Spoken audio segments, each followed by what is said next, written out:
సమర్పయామి, ఆచమనీయం సమర్పయామి, స్నానం సమర్పయామి, వస్త్రం సమర్పయామి, వస్త్రయుగ్మం సమర్పయామి.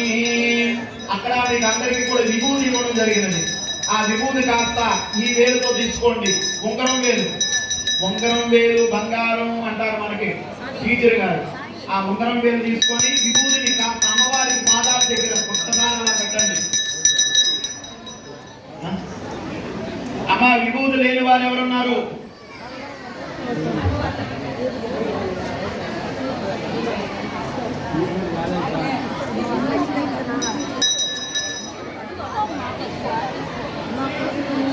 అమ్మవారి యొక్క పాదాల చెంత విభూతి పెట్టండి.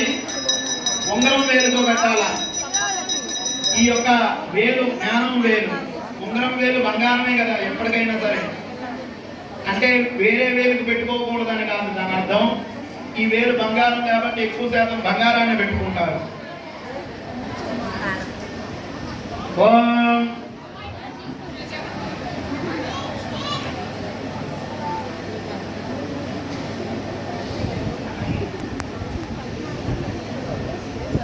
అదాదగత్వేన శ్రీ జ్ఞాన సరస్వతీ దేవతాయే నమో నమః.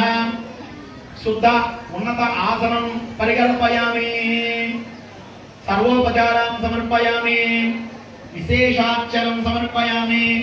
అందరూ కూడా పిల్లలు గోముఖంగా, గోముఖం అంటే ఇది మీకు చూపిస్తాను. గోముఖం అనగా ఇలాగన్నమాట, గోవు యొక్క ముఖము. అలా కొంచెం కొంచెం కుప్పం తీసుకొని మీరు విభూతి పెట్టిన చోటల్లా పూజ చేస్తూ ఉండాలి. ఏమంటూ చేస్తారు? ఓం జ్ఞాన సరస్వతీ దేవి నమః అనుకుంటూ పూజ చేయాలా. విభూతి రాని వారు అడిగి తీసుకోండి నాయన, కొంచెం ఏదో సాంధ్యానికి